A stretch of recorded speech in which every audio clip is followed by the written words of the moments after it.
I'm Tom Haberstroh, and welcome to The Big Number. Every week we do this on Thursday. We're going to tell you one big deep dive on a story in the NBA, a player, a trend with my man, Dan Devine. Drops every Thursday right here at Yahoo Sports. Go subscribe, tell your friends, hit that subscribe, share, like button.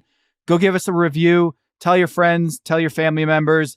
And Dan, I want to tell you, what's up, buddy? How you doing?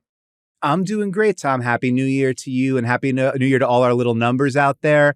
I'm coming to you once again live, rough, rugged, and raw from the New York City studios of Yahoo Sports. Got the whole city behind me. I got you in front of me. Let's put up some numbers. What do we got today? We got a really small number, a little bit of a negative number here this week. It's on the Sacramento Kings, which fire up Sacramento Kings. They're on a roll here, but one guy not on a roll. This week's big number is minus 5.2. We're going negative this week, Dan. That's De'Aaron Fox on-off split this season, meaning that the Sacramento Kings are 5.2 points per 100 possessions worse with De'Aaron Fox, one-time All-Star De'Aaron Fox on the floor. That is staggering. Among players who have been named to an All-Star in the last 3 seasons that have played 1,000 minutes this season, there are 29 players who fit that criteria of being an All-Star in the past 3 seasons and playing at least 1,000 minutes. It's like the cream of the crop in the NBA. That minus 5.2 on-off split is 28th out of 29. And that's a very, very big deal right now because, Dan, the Kangs are Kangsing, but in like a good way.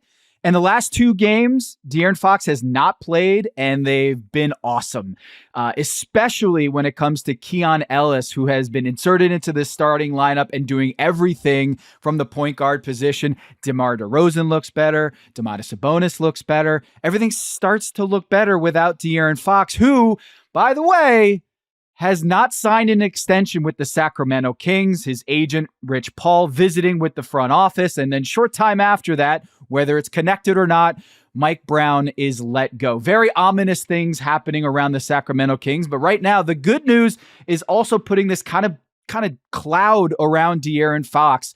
He can be a free agent next summer. And without that extension, I think all of these trade talks around Jimmy Butler, that's going to take the forefront. That's going to take the front burner. But on the back burner here is this De'Aaron Fox situation where they've done better without him over the last couple of games and across the season. They've been okay with De'Aaron Fox in the lineup, but his defense has slid this season after leading the league in steals per game last year and being named the most clutch player in the NBA 3 years ago and an all-star. De'Aaron Fox has taken a little bit of a slide this year, Dan, and I think it's a very big story in the league, obviously, when it comes to Mike Brown and the Sacramento Kings potentially shuffling their lineup with DeMar DeRozan. But if you're not going to get Jimmy Butler, I think you can turn your eyes over to De'Aaron Fox, who's one of the better point guards in the league and at his best. He is a stud point guard who's going to carry you to victories offensively, a guy who can get you 50 points a few times a season. That's how good he is as a 3-level scorer. But De'Aaron Fox, is he a number 1 on a championship team? I don't think so. Is he number 2 or 3? Probably.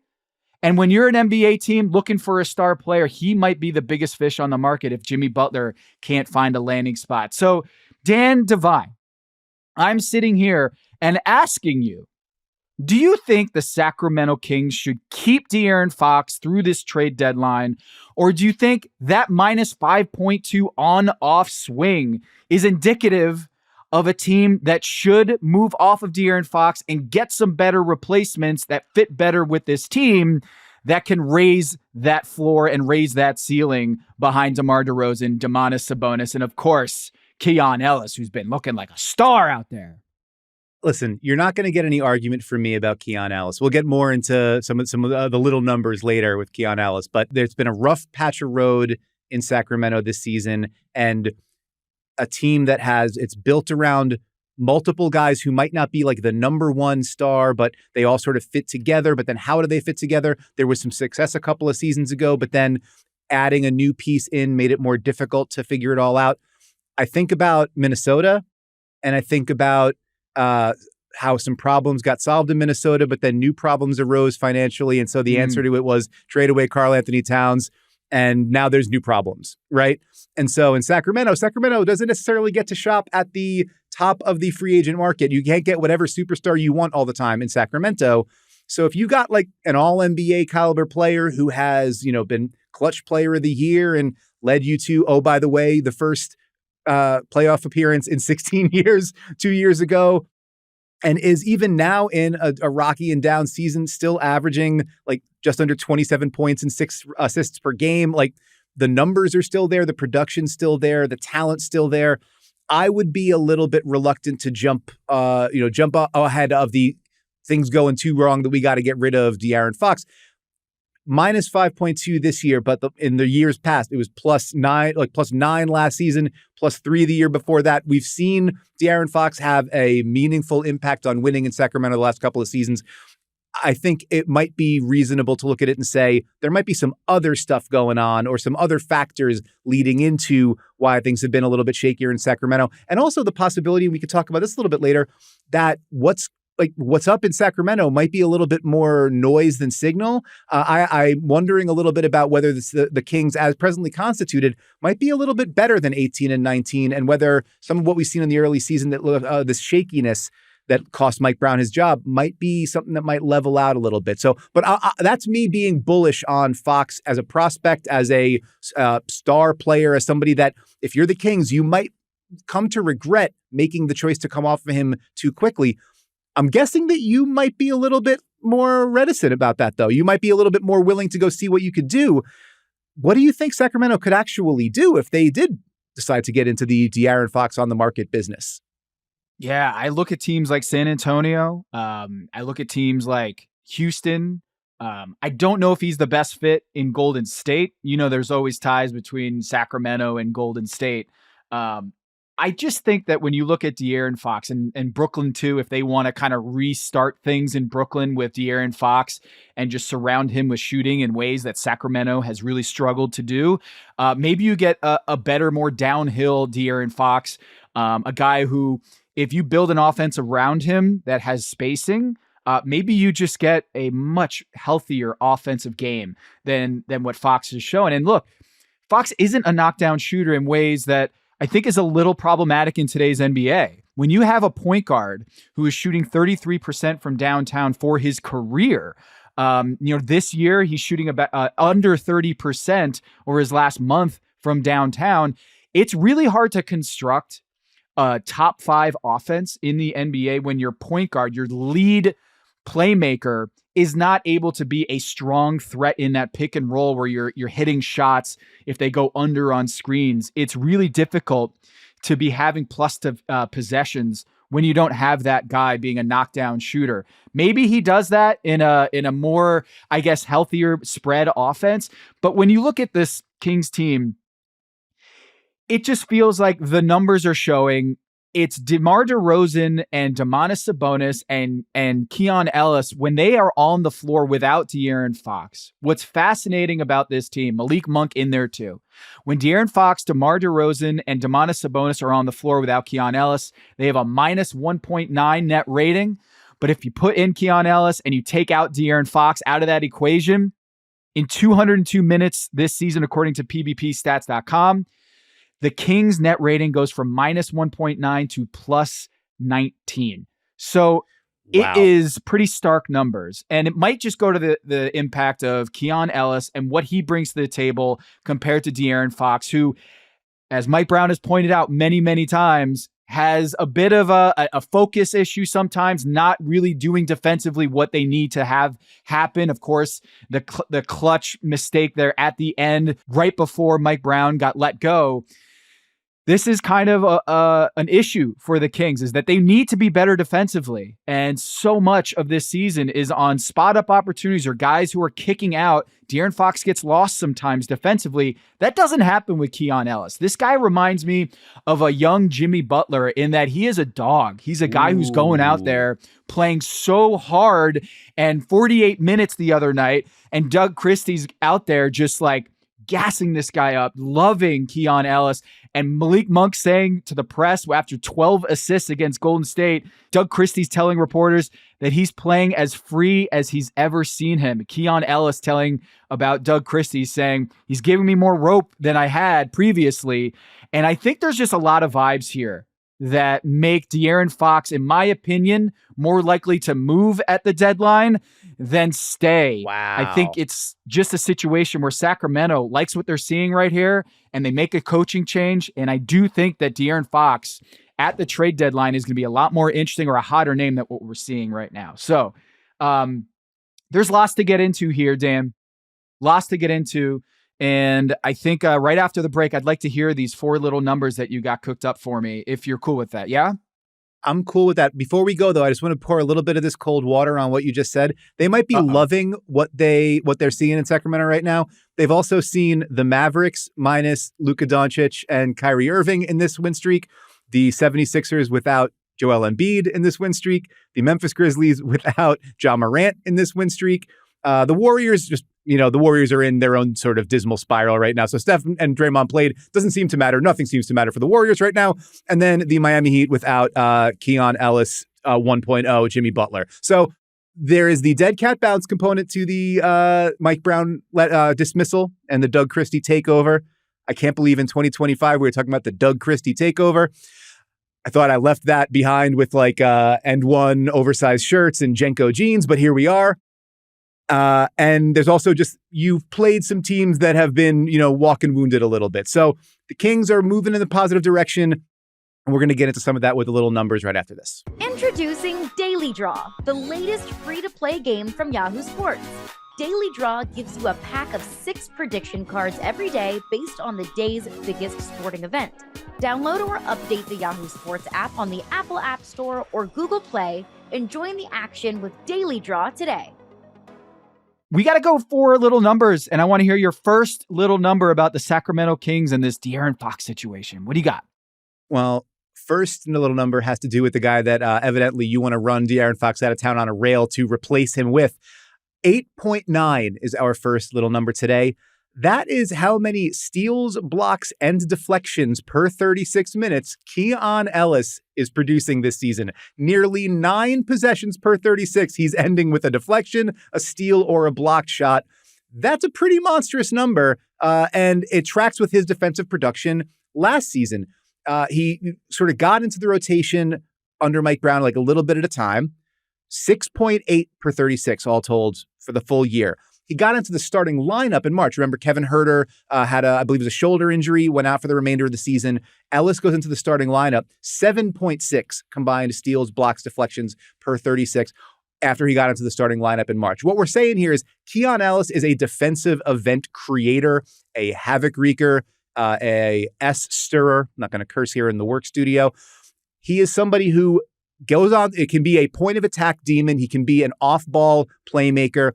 You can put him on point guards. You can put him on opposing bigger wings. He's not a huge guy, I think 6'4", but has a big wingspan, can play up, can be a tight coverage player out on the perimeter.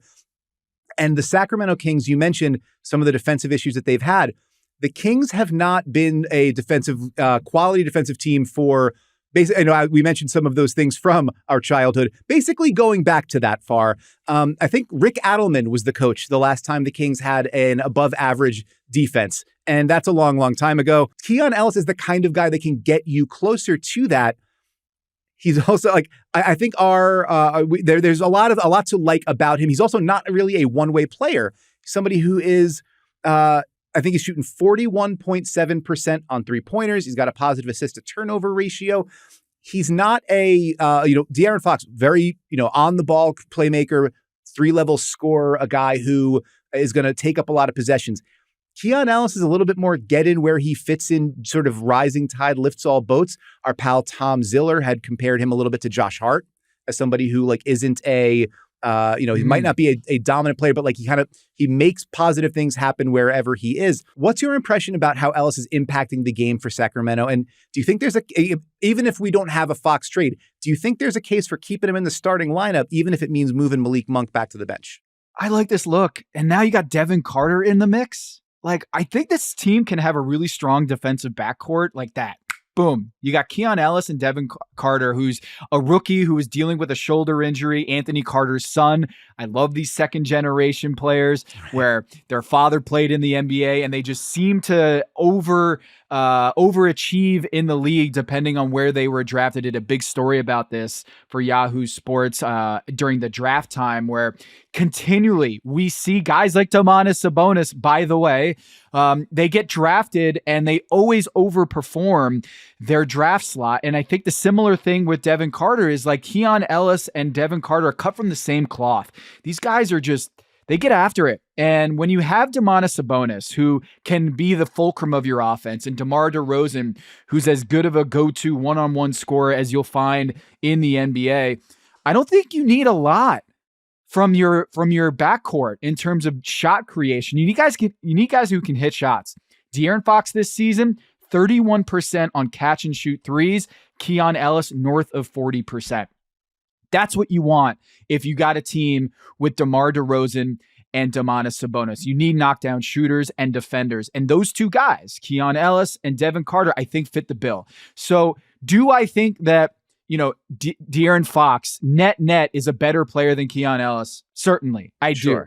But so much of basketball and so much of what the Kings need is fit. And DeMar DeRozan is in town, and he's the clutch go-to guy. Malik Monk is in town. He's a clutch go-to guy. I just feel like on this team, De'Aaron Fox feels a little bit redundant in ways that maybe 2 years ago he wasn't. I'm not sure that I'm going to go all the way there with you, but I do love the impact that Keon Ellis has had, which we're going to go to a little quick mini game here. You mentioned for today's big number, Basketball Reference has the Kings as being 5.2 points per 100 possessions better with Fox off the floor than on it. Total role reversal with Keon Ellis, 14.2 points per 100 better with him on it than off it. By far the biggest swing on the team. You look at cleaning the glass, as we love to look at, strips out garbage time numbers. Yep. Over there, outside of garbage time, the on-off split for Keon Ellis, and even 15 points per 100. That is the 8th biggest differential among all players that have played 500 minutes this season. 8th among all players that have played 500 minutes. Tom Haberstroh, I want you to try to name as many of the top 7 as you can. So who is above Keon Ellis's plus 15 points per 100 on cleaningtheglass.com? All right, first one, Nikola Jokic. It's got to be. Bang, number 1 with the bullet. He's the top of the list, 29.6. So he's like 2 Keon Ellis's. It's like Keon Ellis on Keon Ellis's shoulders in a trench coat, and you shave their heads, and it's Nikola Jokic. And I still wouldn't take that guy over one of Jokic's brothers. I'm going to go with, on the second one, I'll go with our guy Steph Curry that we said on this show, best offensive player since Michael Jordan. Is Stephen Curry on that list? He's close, but no cigar. Plus 14 for Steph. So, come on. Just south of the Keon Ellis zone. What about the guy that I said was going to be the MVP before the season and is coming for all the worlds right now? Victor Wembanyama. Where is he on this list? Just south. He is 10th, 14.7. You're getting closer. Keon Ellis, the on-off splits bigger than Victor Wembanyama and Stephen Curry. All right, Shai Gilgeous-Alexander, come on. Got it, plus 15.1. So they got 2 of the 7. And I got to be honest with you, my brother, I don't know that you're going to get the other 5. Do you want me to just run through them? Well, I know Christian Brown, he's always next to Jokic, but I don't know if this kind of offsets that. Is Christian Brown on here? He's next to another big guy. He's next to Victor Wembanyama at 14.7. So he's just south of this list. All right, give me the rest of it. Is Evan Mobley on this list? He is not. I got to scroll for him, so he's not that close. So very good. I think he's probably going to make his first All-Star team. Wrote about first-time All-Stars at yahoosports.com. Go check that out. Number 2, Herb Jones in New Orleans, plus 19.8. Andrew Nembhard in Indiana, number 3, plus 17.7. So I think the what we're learning there is those teams really kind of suck when those guys aren't there. It's less about, they're important, but it's also just what's behind them. Chris Paul, number 4, plus 17.1. That, we talked about that in the Wembanyama, like the Wembanyama episode of The Big Number, the rising tide there for Wemby. Jalen Johnson in Atlanta also might be a first-time All-Star this season, plus 16.8.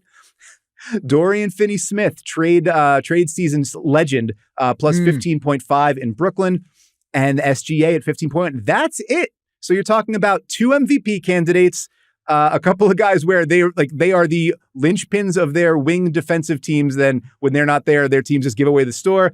Chris Paul and Jalen Johnson and Dorian Finney-Smith. Not bad company for Keon Ellis to be in, although you wonder if as he plays more minutes and maybe, I guess, replaces De'Aaron Fox, that number would go down. But certainly a huge impact for the Sacramento Kings thus far, as goes into that plus that 8.9 number for the impact he's making on the defensive end. Let's move off of Keon Ellis to another player who's having a tougher run of it in Sacramento this season. 0.513, so 51.3%. That is Keegan Murray's true shooting percentage this season. And if you are not familiar with true shooting percentage, it is a way to measure shooting accuracy on 2-pointers, 3-pointers, and free throws. So kind of all your shooting all rolled up into one. And on one let you think, 51.3, that's better than half. Sounds decent. Not so much, my friend. Out of 163 players who've played at least 750 minutes this season, Keegan Murray's 51.3 is 154th, bottom 10 among that group. So that's a problem. And it's definitely not what the Kings thought they were getting with Keegan Murray when they drafted him 4th overall. He comes in, he becomes the all-time rookie leader in 3-pointers as a rookie. Plug-and-play starter on a playoff team, but the offensive game is kind of deteriorated as represented by his 3-point shot in specific, but not creating and knocking down shots at a high level. So what do you make of Keegan Murray at this stage in his development, of the downturn that he's experienced? And do you think he's still sort of part of the long-term solution here in Sacramento, or maybe more part of the problem?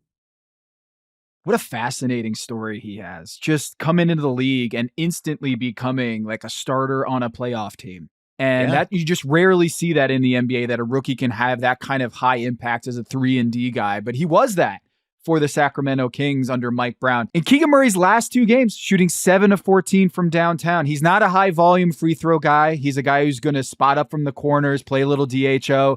He's not necessarily going to go downhill and get to the free throw line. So that true shooting percentage is really coming out of those high percentage shots from the floor. And you're hoping that he has a little bit of a Victor Wembanyama turnaround where it's like, hey man, where's that jump shot? We saw so much of it a little bit ago. Where did that go? How can you reclaim that jump shot that was so good earlier? And maybe he hasn't under Doug Christie. And this kind of energy that we're seeing from the team is going to boost up Keegan Murray. I do think we need to see a little bit more sustained shooting for me to believe that he's a core member of this Sacramento Kings franchise, or at least get back to where he was his rookie season. And what you're pointing to is a guy that kind of has plateaued. And maybe that's one of the reasons why Mike Brown was let go, is they just aren't seeing the sort of development that you were expecting after such a great start to his career. But to John Hollinger's credit, he wrote a great story at The Athletic talking about the curse of Coach of the Year is really just the story of unreasonable expectations. And I think Keegan Murray is a great example of that, is if he doesn't have such a great rookie season, maybe we aren't talking about him plateauing. Instead, we're talking about him as incrementally getting better. But because he started so high, we have no choice but to look at that decline rather than saying, you know what, Keegan Murray in year 3 of his career, not a bad player. A pretty solid contributor for the Sacramento Kings. But unfortunately, we do have that unfair expectations on a guy like Keegan, who came out so hot in his career. It makes a ton of sense. And there's also the component of you are tasked with suddenly becoming your team's best perimeter defender because there kind of isn't another option, right? Like, you know, everyone's looking for who can get a stop, who can guard another big wing, who can guard an opponent's top perimeter scorer. And on a team where Domantas Sabonis is not a great rim protector, where De'Aaron Fox, as we mentioned, can be sort of touch and go with his point of attack defense, where Keon Ellis wasn't really playing, where Malik Monk has his moments, or Kevin Huerter's not necessarily, there really aren't great. And DeMar DeRozan has size and he's smart and he'll battle, but not exactly a lockdown guy and never has been. Keegan Murray almost by default has been kind of shoved into that role. And you do wonder a little bit if being the only real plus defender in that unit and having to deal with the toughest assignments every night has sort of sapped his offensive game a little bit, which then, to your point, like if Keon Ellis is in that lineup and now you're sharing that defensive responsibility a little more, or maybe it's not quite as important for you to be the number one guy. Maybe, that opens up a little more energy for him on the offensive end. He's also, I think, some foot and ankle issues the last few weeks. So maybe on the other side of that, the shot comes back around. We certainly would love to see that for Keegan Murray. Our third little number today, 14.6%. That is the share of the Sacramento Kings offensive possessions that have come in transition this season, according to Cleaning the Glass. That is 24th in the NBA. And that is pretty surprising considering what we think of when we think of the light the beam Kings turnaround, right? Yep. It was hit the gas. It was Fox up tempo. It was Monk in transition. We are getting when we create turnovers or we get a rebound, we are pushing it and we are slamming on the gas. 2 years ago, during that playoff run, 17.2% transition frequency, third in the NBA. Last season, 16.0%, fifth in the NBA. This season, 14.6%, 24th in the NBA. So, Tom, to what do you attribute the Kings slowing down this season? And do you see any hope for them slamming the pedal down again under Christie? I think it's DeMar DeRozan, man. I think that's what it is. It's like when you look at this team, I think a lot of it is they brought in DeMar DeRozan and De'Aaron Fox. He didn't sign that extension, and a lot of the talk around that extension, why he didn't do it, is because he wants to ensure that this organization is making big-time acquisitions or being a championship-level operation. And I can't help but connect the dots and be like, De'Aaron Fox isn't just thrilled about playing with DeMar DeRozan. And when you look at the Chicago Bulls and what they're doing this year compared to last year they're 28th in pace. This year they're top 3. That's interesting. I think that the texture of the team changes with DeMar DeRozan, but also the speed of the team changes with DeMar DeRozan. And he's not Toronto Raptors DeMar DeRozan, right? He's getting up there in age. And when you're talking about DeMar DeRozan in the half court, that's where he excels, is a guy who wants to slow things down and kind of methodically beat you in one-on-one situations or getting into that mid-range where he's so money. And at this age, when this guy is 35 years old, I'm not so sure running up and down is where you want to be, which is the same problem that I have with Jimmy Butler and thinking about Memphis or teams that want to get up and down on the floor. I just don't think at this stage of their careers they want to do it. And so I think probably De'Aaron Fox excels in a more up-tempo offense, but not if DeMar DeRozan's on the team. It makes a lot of sense, and it was certainly one of the concerns that I think a lot of people raised about the deal when it happened. It's that push and pull of, as we mentioned earlier, Sacramento can't necessarily always get exactly the perfect guy it might want at the top of the market. So you get the talent where you can get it, and the idea of DeMar DeRozan coming in to be sort of a clutch time answer for a team that had fallen off in that regard last season, it makes a lot of sense. Like another guy who can create a shot so it's not all on Fox or Monk. But yeah, it does shift your shot profile. And that's something that's been kind of an ongoing issue for the Kings over the last couple of seasons. They were like a top 10 team in terms of their shot profile 2 years ago, where you get your shots, how often you're shooting at the rim, how often you're shooting from mid-range, how often you're shooting threes. Shots at the rim and threes, generally speaking, better. Shots from mid-range, less so because the points per shot are lower. And this season, their location effective field goal percentage from Cleaning the Glass, dead last. They are taking, I think they're 29th in shots at the rim. They are 24th or 25th in shots from three-point range. And guess where they are for mid-range, Tom, now that they brought DeMar DeRozan in? Right at the top. Yep. Number 1, league average in terms of share of shots from mid-range is 29.3%. The Sacramento Kings, 39.4.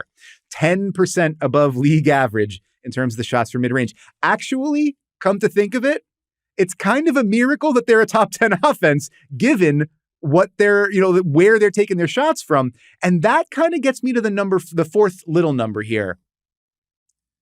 It's negative 2.8.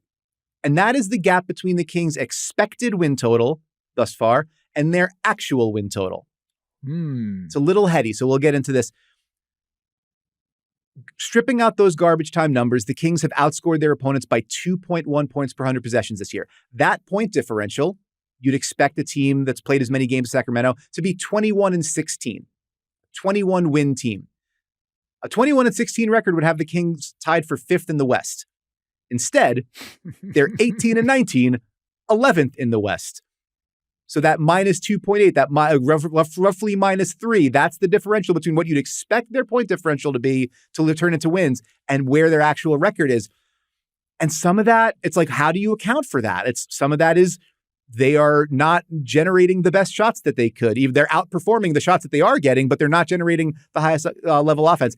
Another place is clutch time. And so we know that I have some more numbers we can dig into here a little bit, but given what we know about volatile small samples like crunch time, where the Kings are underperforming so far, and we can get into that, how much of the Kings' problems so far this year do you think are like endemic to the way it's all built and the structure of it?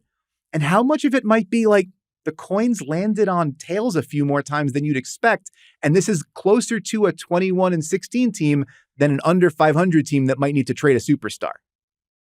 I remember one time I was walking through the Bellagio with my brother, and he saw that a roulette table had 10 straight hit red 10 straight times. And he's like, it's hot, I'm going red. And he puts down $100 bill on the table. And I'm like, what are you doing? No, don't do that. They're all independent. This is not necessarily an indication that it's hot. It is not. These are independent turns on the wheel. And he goes, watch this. Dan, what color did it turn up? I would love to say red. It is red. Yeah, it went red. Right. And that's why he's my big brother and I'm the little brother. And that's ultimately what I think of is like in this situation where we can say, hey, these are all independent, lucky bounces or unlucky bounces in the case of the Sacramento Kings. What if there is something that we think is just random, but it is endemic, that maybe moving head coaches, maybe this looseness that you're seeing among the players and then what they're saying after these games, maybe there is something that they're playing a little tight. Maybe it is something where De'Aaron Fox checking out on last second possessions in the worst way possible is kind of a residue of a mindset where it's like, I'm not all in, I'm not locked in. And so maybe the Doug Christie coaching change is a last ditch effort to see if that clutch performance or underperformance is really independent, just bad luck, or if it is something that is systemic, that they have to shake things up. And I'm just wondering, throwing it out there, whether some of this strong play from Malik Monk and Keon Ellis and the rest of the squad, I don't know. Is De'Aaron Fox returning to the team? Is it going to raise that and make them a better clutch team? Or is that kind of juju, that energy of De'Aaron Fox, is that going to kind of sap things a little bit? I'm very, very interested to see how this plays out because, like, I know it's a soft schedule. And I know that, like, hey, man, Keon Ellis had 14 deflections in the Miami Heat game. Like, how many times can we duplicate that? 14 times. Does he have the energy to do this? We said that about Josh Hart, and we said that about Jimmy Butler, and maybe he is that second coming, that we can expect what we're seeing recently to continue, and that hot streak might be just around the corner. Well, just, you know, I'll give you the reason to believe that the things that have broken against him could break in a positive way. So whether that's with De'Aaron Fox, without De'Aaron Fox, the Kings are 2-6 in games decided by 3 or fewer points. They're 9-13 in games that were within 5 points in the final 5 minutes. They have one of the worst clutch records in the league, despite having a top 6 clutch point differential. They're plus 11.5 points per 100 possessions in the clutch, and yet they're under 500 in the clutch. They have lost, by my count, 5 games where they led, were tied, or had a chance to tie in the final 10 seconds. So, like, these are real thin margins. And maybe, to your point, this is less random chance and more, if bad things are happening to you over and over again, there might be a reason for it. But maybe the glass half full take here, you know, maybe the roulette wheel will keep spinning, is we've seen a team that's like 8th on offense or 7th or 8th on offense, depending on which site you look at, roughly league average on defense, top 10-ish point differential, and maybe they will play to that more regularly over the second half of the season. And if they do that, I'm not saying it's going to make them into world-beating title contenders, but if you are closer to top 5, top 6 in the West than you are to 11th, 12th, 13th, That's a meaningful jump. And in a conference as sort of tightly congested in the middle class, like there's OKC and there's kind of everybody else, but it's OKC, it's Houston and Memphis, and then it's kind of everybody else right now. And if you're able to reverse a couple of those options, a couple of those, last second fouls, the last second shot that rims out, the last second buzzer beater that goes at you, that sort of stuff, maybe that we're talking about a very different team and a very different set of circumstances. Yeah. And I'm hoping that I get a little bit more luck on the big number scoreboard on the over-under tally that I just refreshed a little bit ago. I've got the results of how we're doing on telling the future, fortune telling on this show. Turns out I'm going to need that roulette wheel to go in my favor. Just a little tease there. I love to hear that, Tom Haberstroh. All right, Dan. We did a lot on De'Aaron Fox and what's ailing the Sacramento Kings, and maybe they just need a little bit luck going their way. Now it's time for me to try to get some of that juju over on my side because I refreshed the numbers. And as much as I am going to get excited about the fact that Jamal Murray, a little bit of a cold streak here, we said the over-under on Jamal Murray was 50% effective field goal percentage. You chose the over. I chose the under. He is now at 49.8, a little sliver below 50. So thank you, Jamal Murray, for making me a tiny bit smart, but it's not really the whole story here because, just tallied everything up. You're winning 14-12. You've hit on 14 of these over-unders this season, and I have only gotten 12. Zach Edey, his entrance into the over-under scoreboard. Look, he's back from his concussion, but he still has not gotten over the double-double mark that we projected in the over-under. We both took the under on that. I took the under on 4.5 fouls per 36. He's at 4.6. You took the over on that, and he is making you look very smart. But I want to talk about this guy, Victor Wembanyama. I wrote for Yahoo Sports on Wednesday ahead of that big game against Giannis on ESPN that he is one of one. He is the next face of the league, and not just the next, he is now. Believe it or not, since November 9th, Dan, he is shooting 39.8% from downtown, and he is making 4 3-pointers per game over the last 2 months. Okay? There is only one player who has averaged more 3-pointers made per game in the Western Conference, and you guessed it, it is Stephen Curry. If you want to learn more about Victor Wembanyama and how insane he is, both ends of the floor, the shot blocking, I call it the Wemby list. All the players in the NBA that have been blocked by Victor Wembanyama, and the list is 182 players' names long. Oh my goodness. Go check out that article on Yahoo Sports, and also check out, Dan, you've got 9 first-time All-Star candidates. Any that you want to hit here that you want the listeners to, I'm just trying to distract people from your lead of 14-12. Do you have any All-Stars you want to give a shout out to, or any factoids that you want to plug a little bit while listeners hear about me closing that 14-12 gap? Well, first off, I think we both know that's not going to happen. I'm going to stay on top forever. This is me sailing off into the sunset on my boat that says the SS live forever. Wemby certainly on that list. Evan Mobley, the numbers are not as dramatic, but I think the fact that the Cavs are so off to such an incredible start and he has become a legit 3-point shooter, I think that was like the thing that everybody was looking for out of him. He's shooting just under 42% from 3 this season, and he's like doubled his 3-point attempt rate. So Evan Mobley, a version of that can play the 4 or the 5, that can stretch the floor, that can be face-up hub.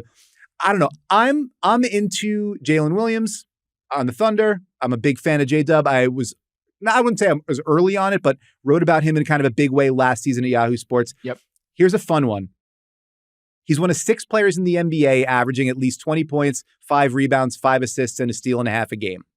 6 guys. He's one of them. SGA, Jokic. So 2 MVP candidates.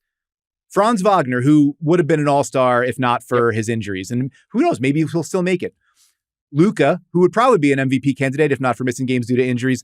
And James Harden, who, even though he can't shoot anymore, is still James Harden. So, like, those are the guys, and then J-Dub's there.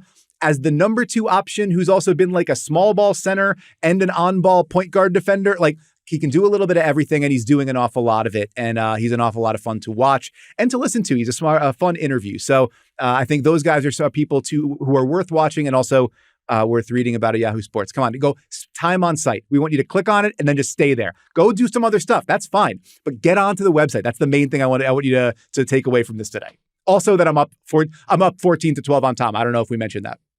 Yeah, let's not mention that again. 24 hours in a day. The next week's big number is going to be 24. That's right. Our audience average time spent on Yahoo Sports in the next week. I want to see those numbers. I want you to take those screen time numbers on your phone that gives you instant panic on Sundays and just say like, hey, how much of that time is spent on Yahoo Sports portals? Go do it. Go do it. That's exactly what we want next week on the big number is your screen time on Yahoo Sports. You know what? Send all of your screenshots to us of your screen time at Kevin O'Connor NBA. Just hit us with all of them. Yes, please send him all those emails. Please fill up his inbox with all of those screen times. Look, Emmy, I appreciate you sitting through this hour on this show. I thank you for all your help on this Wednesday that we're taping this. Coming out every Thursday on the big number. Thanks to everybody who's working behind the scenes to make this happen. Go subscribe on YouTube, wherever you get your podcast. Leave us a rating. Leave us a review. Don't make a review that says 14 stars because that is the lead that Dan Devine has on me. 14 hits and I only have 12. We're not going to mention it again. We'll be back next week with another episode of the big number that I've already said is 24. Dan, have a great weekend. You too, my man.